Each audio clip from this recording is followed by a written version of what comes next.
अध्यक्ष जी, जब भगवान श्री राम के मंदिर का उद्घाटन करने गए तो हमारे देश की आदिवासी दलित राष्ट्रपति को नहीं लेके गए ताकि उनके प्रोटोकॉल की वजह से मोदी जी पीछे हो जाए।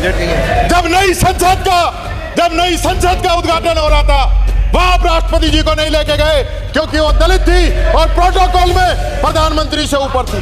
और यही कारण है मोदी जी जब अयोध्या के स्टेशन का उद्घाटन करने गए तो आकाशवाणी हुई उद्घाटन मत करो। उन्होंने कहा नहीं मैं करूंगा। उद्घाटन किया और स्टेशन की दीवार गिर गई। उसके बाद अयोध्या की सड़क उसका उद्घाटन करने गए, फिर आकाशवाणी हुई कि उद्घाटन मत करो ये सड़क टूट जाएगी। नहीं माने और उद्घाटन कर दिया, पूरी सड़क धंस गई। उसके बाद हमारे शंकराचार्यों ने मना किया, धर्माचार्यों ने मना किया कि मंदिर जो है अधूरा है, इसका उद्घाटन मत करो। उद्घाटन कर दिया, आज वो सारी छत टपक रही है भगवान श्री राम का जो श्राप इनको झेलना पड़ेगा। बस 2 मिनट मेरा टाइम बचा हुआ है। दो मिनट जितना टाइम बचा है वो उसी में पूरा करूंगा। ये तो कर दूंगा। और सुनिए माननीय अध्यक्ष जी सुनिए। और यही नहीं, जो लोग भगवान श्री राम की बात करते थे वो अयोध्या में हारे, वो चित्रकूट के अंदर हारे, वो सीतापुर के अंदर हारे, वो रामेश्वर में हारे और वो बद्रीनाथ में हारे। और मैं कह रहा हूं अब ये केदारनाथ में भी हारेंगे, सीट खाली हो गई है। और मैं कहना चाहता हूं, पूछना चाहता हूं, वो कौन लोग थे जिनका बयान ये आया था कि राजस्थान में हम 25 की 25 जीतेंगे? आप बताइए किसने कहा 25 की 25 जीतेंगे? और ये कहा कि हम 5 लाख से अधिक से जीतेंगे। अध्यक्ष जी कोई इनका अकाउंट खोल रखा है कि नहीं? जो मर्जी जो बोलेंगे, ये ऊपर वाले की लकड़ी है, ये ऊपर वाले की लकड़ी है। जब टिकती है तो आवाज नहीं होती है। ये बात मैं आप लोगों से कहना चाहूंगा। इसलिए प्रयागराज भी हारे, नासिक भी हारे, रामटेक भी हारे, यानी आपको ब्रह्मा विष्णु महेश सब लोगों ने खारिज कर दिया। क्या बात करते हो आप? क्या बात करते हो? किस बात की दुहाई देते हो? इन्होंने अध्यक्ष जी छल बल भय भ्रम और भ्रष्टाचार के दम पे लोकतंत्र को कमजोर करने का काम किया, संविधान को कमजोर करने का काम किया, संविधान की धज्जियां उड़ाई, राजस्थान के अंदर उड़ा रहे हैं। 400 पार हो गए, 400 पार। अरे 200 भी 200 पे अटक गए। और मैं कहना चाहूंगा हमारी वित्त मंत्री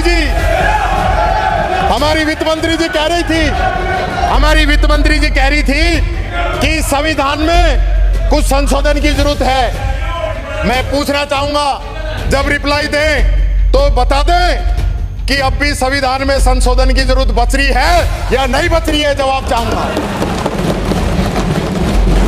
इस देश का संविधान जो पूरी दुनिया के अंदर सबसे मजबूत लोकतंत्र हमको देता है, हम इस सदन के अंदर जो चर्चा कर रहे हैं, मैं बोल रहा हूं, आप टोक रहे हो, आप रिप्लाई दोगे, ये इस संविधान के कारण है। हम इस संविधान को कमजोर करना चाहते हैं, इस संविधान में से गरीब को मारना चाहते हैं, अल्पसंख्यक को मारना चाहते हैं, नौजवान को अग्निवीर लाके मारना चाहते हैं। आप चाहते क्या है?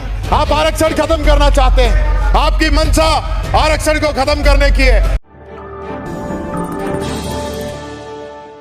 अभी सूरज नहीं डूबा, जरा सी शाम होने दो, मैं खुद लौट जाऊंगा, मुझे नाकाम होने दो, मुझे बदनाम करने का बहाना ढूंढता है जमाना, मुझे बदनाम करने का बहाना ढूंढता है जमाना, मैं खुद हो जाऊंगा बदनाम, पहले मेरा नाम तो होने दो। पहले क्यों चिल्ला रहे हो? आज गुजरात में, हरियाणा में, पंजाब में भारत सरकार के नीट के कौन सा ऐसा पेपर है जो लीक नहीं हो रहा?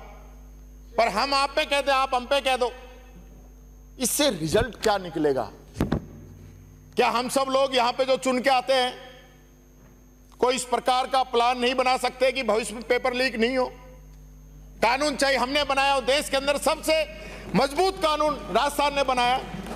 पेपर लीक करने वालों को आजीवन कारावास, 10 करोड़ का जुर्माना, सरकारी कर्मचारी उसमें लिप्त हो तो नौकरी से बर्खास्त।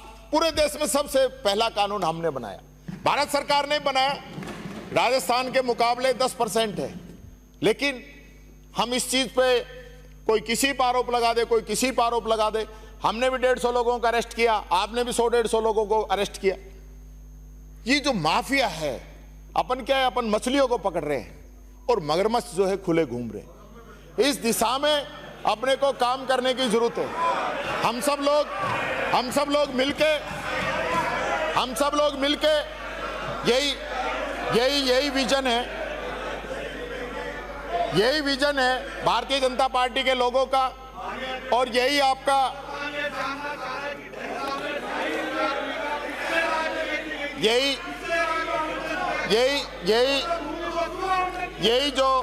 यही सरकार की जो नीतियां हैं। अब डिपार्टमेंट चेंज नहीं होगा। अरे आपके नेता बोल रहे हैं, ये इनको एक दर्द ये हो गया कि मैं हार के भी कैबिनेट हूं, ये जीत के भी स्टेट है, ये चक्कर पड़ रहा है। इस चीज का समाधान या तो आप कर दो, नहीं तो ये बेचारा जल जला के ना पंडित जी जो है बहुत परेशान है। अध्यक्ष जी, माननीय मंत्री जी, और मैं ये बच्चे की कहानी भी इसलिए बताई कि आज समय की जरूरत है, और ये पेपर लीक आज से नहीं हो रहा, पता नहीं कितने समय से हो रहा है। जब एसओजी गई है, लोगों को उठाया है, पता नहीं कब से कौन कौन लोग इसके अंदर शामिल रहे हैं। और ये हम एक दूसरे पर आरोप लगा लें, लेकिन पेपर लीक करने वाले लोग कौन हैं, ये पकड़ में आना बहुत जरूरी है। मैं दूसरी बात और कहना चाहूंगा, एक सुझाव और है मेरा। जो गरीब बच्चे हैं, आज इंटरनेट का प्रयोग बढ़ गया है, सारी चीजें इंटरनेट से हैं।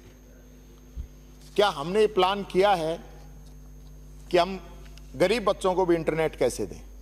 हमारी सरकार ने इंदिरा गांधी स्मार्टफोन योजना शुरू की, आप लोगों ने उसको बीच में बंद कर दी, लेकिन उसका मुख्य उद्देश्य यह था कि गरीब को भी, क्योंकि वो मोबाइल जो है इंटरनेट फ्री के साथ दिया था 3 साल का, तो उन बच्चों तक, उस परिवार तक इंटरनेट कैसे पहुंचे। आज अमीर आदमी तो जो डाटा डलवा लेता है। अब ये अंबानी की एक शादी हुई है, एक शादी में ही 499 पार कर दिया, और दूसरे बच्चे की शादी की तो 1000 रुपये जाएगा। ये बोझ तो अपने पे ही आना है। ये वही जियो है जो हमें फ्री दिया गया था, हमें फ्री दिया गया। जब फ्री लॉन्च हुआ मैंने नहीं लिया, फिर 6 महीने और बढ़ाया, तब भी मैंने नहीं लिया, फिर 6 महीने और बढ़ाया, तब मैंने कहा यार अब तो लेना ही पड़ेगा, क्योंकि सब लोगों ने जियो ले लिया। और उसके बाद जैसे ही 6 महीने पूरे हुए, फिर 99, फिर 199, फिर 299, फिर 399, अब 499, कुछ समय में 99, और पता नहीं कितने पैसे बढ़ेंगे और गरीब की जेब कटेगी, और दिन भी घटा दिया। ये बात मैं कहना चाहूँ। तो इसलिए हमें इस विषय पे मैं समझता हूँ कोई ना कोई बात हमें समझनी पड़ेगी। मैं ये भी कहना चाहूँगा, कोटा के अंदर जो बच्चे आत्महत्या कर रहे हैं, किसके बच्चे हों? हमारे बच्चे हैं। एक मजदूर, एक किसान एक समय का खाना नहीं खाता।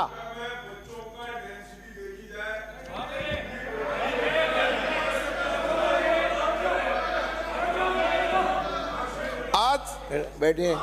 आज जिस प्रकार से माननीय सदस्य, जिस प्रकार से रोजाना कोई ऐसा दिन जाता नहीं जब कोटा के अंदर कोई ना कोई बच्चा सुसाइड नहीं करे, तो हम किस दिशा की ओर जा रहे हैं? हम किस दिशा की ओर जा रहे हैं? अरे आज ये हमें समझना पड़ेगा। अरे माननीय सदस्य, आज जिस प्रकार से कोचिंग संस्थाओं ने उसको व्यवसाय बना लिया, और व्यवसाय भी नहीं, जब तक शरीर के अंदर खून की आखिरी बूंद नहीं रह जाए तब तक वो उस बच्चे को निचोड़ना चाहते हैं, उसके अभिभावकों को निचोड़ना चाहते हैं। तो क्या सरकार इस पे कानून नहीं बना सकती कि जिस प्रकार से कोचिंग मैं देख रहा था साउथ के अंदर, तमिलनाडु के अंदर बैन करने का इरादा सरकार ने कर लिया है, तो क्या राजस्थान सरकार इतनी सक्षम नहीं है कि खुद इस प्रकार का मॉडल बनाए कि ये जो मगरमच्छ बैठे हैं, जो लूट रहे जनता को, और बच्चों पे जो फालतू का जो लोड पड़ रहा है, प्रेशर पड़ रहा है, उससे उन बच्चों को बाहर निकाला जा सके? इस दिशा में कोई चर्चा नहीं होनी चाहिए? हम लोग नहीं करना चाहते, क्योंकि कुछ लोग मिले हुए हैं जो चाहते नहीं एक धंधा बंद हो।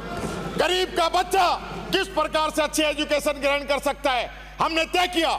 उसके लिए इंग्लिश मीडियम स्कूल हमने दिए, हमने कॉलेजें खोली, हमने उन बच्चों को विदेश पढ़ने की व्यवस्था की। आज किस प्रकार से जो व्यवस्था यहां पे की जा रही है हमें समझना पड़ेगा। मैं तो एक बात पूछ रहा हूं